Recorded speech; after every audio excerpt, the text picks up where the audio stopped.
everyone, my name is Aaron with Waypoint Property Inspection, and today we have Crystal Brady here to discuss next steps after an accepted offer. So Crystal, what should we be doing in the first week of once we accept an offer?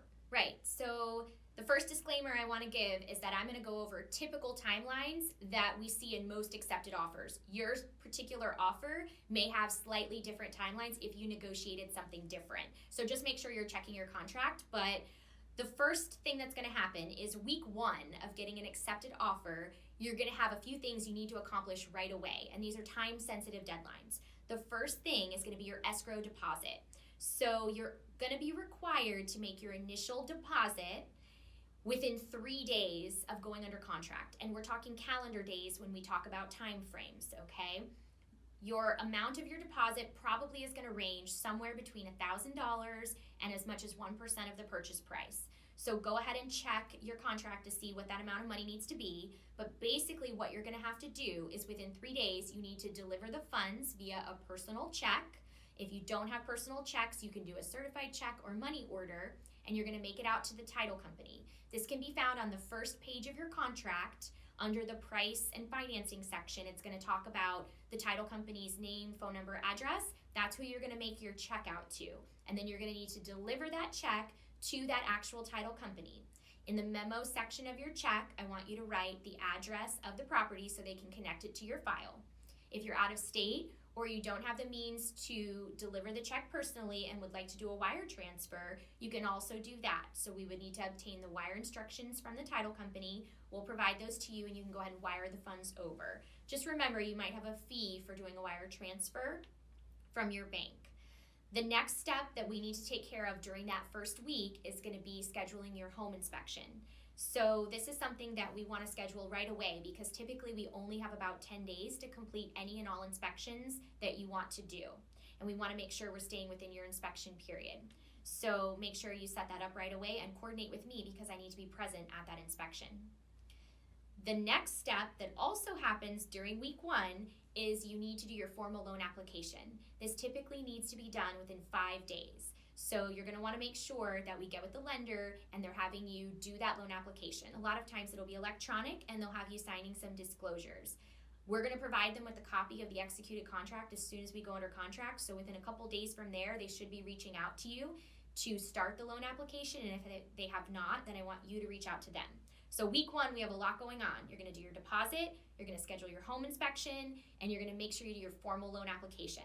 Awesome. So now we're getting into the middle of our contract. What are the things that we should be doing in this middle time? Right. So now that we've done the home inspection, we're ready to go ahead and start shopping for your homeowner's insurance. This is something I want you to do right away after the home inspection. I like to wait until after the home inspection because sometimes we're doing special inspections like a 4-point, which the insurance company might require, or a wind mitigation inspection, which might save you money on the insurance. So we want to wait till we have those reports back so that we can provide them to the insurance agent to get you an accurate quote.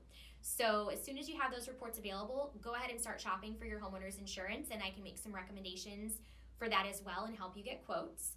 Next up is going to be the appraisal. This also takes place right after the home inspection. So as soon as we know we're in the clear and you want to move forward with this purchase and you don't have any issues over the inspection, then we're going to go ahead and notify your lender that we're ready to order the appraisal. That's going to be the next major hurdle in the process that we need to get over. We need that house to appraise for the price that we have in the sales contract, so we want to get that order initiated right away because it can take up to 10 days for the appraisal to come back. And then there's also the final loan approval. This is going on behind the scenes the whole time during the process. It's usually between weeks 2 and 4, I would say, that the loan is in underwriting. They might be asking you for some additional documentation. All I need you to do during this time is make sure you're cooperating with your lender. If they email you or call you asking for additional documentation or to send them specific things, you need to go ahead and take care of that right away, preferably within 12 to 24 hours of their request so that we can try to get your loan approval process completed on time and not interfere with our scheduled closing date.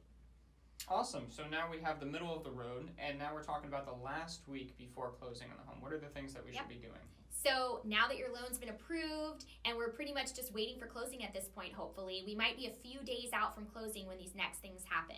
So this is going to be the last Few things, the home stretch of the process. You're going to want to do your utility transfer. So I'll provide you with a list of the utility providers for the home, and you're going to need to call and schedule that utility transfer to be taking place on the closing date. So you're going to call ahead of time, give them the future closing date, and then they'll go ahead and transfer it into your name on that date. So hopefully you won't have any interruption with your electric or water service. Also, you're going to need to wire your funds for closing.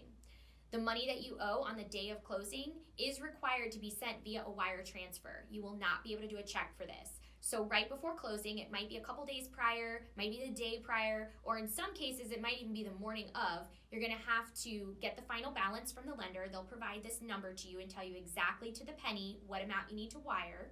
And then they're also going to give you the wiring instructions. I need you to call and verify these wiring instructions with the title company. There's a lot of fraud going on with wire transfers, so you want to make sure that you're wiring all that money to the right place and not becoming a victim of fraud or a scam. So you'll be wiring your final funds typically the day before closing, in some cases the day of closing if we're a little pressed for time. And then finally, the closing itself is the last stage in the process. You want to make sure that you're preparing ample time for the closing. They usually take place during business hours, so you are going to probably have to take off work for this. And you should plan on being there about an hour to an hour and a half, not including, of course, drive times to get there.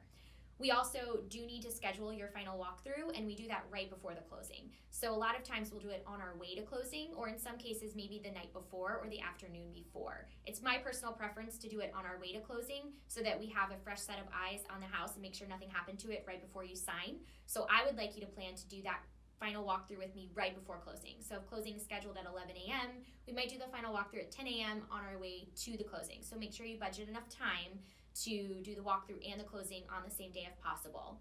And that's pretty much it. That's going to be the whole process in a nutshell. Awesome. Well, thank you so much. That was a lot of information, but if you have any questions, you can, of course, reach out to Crystal or comment down below. That's Thank it. you. Thanks.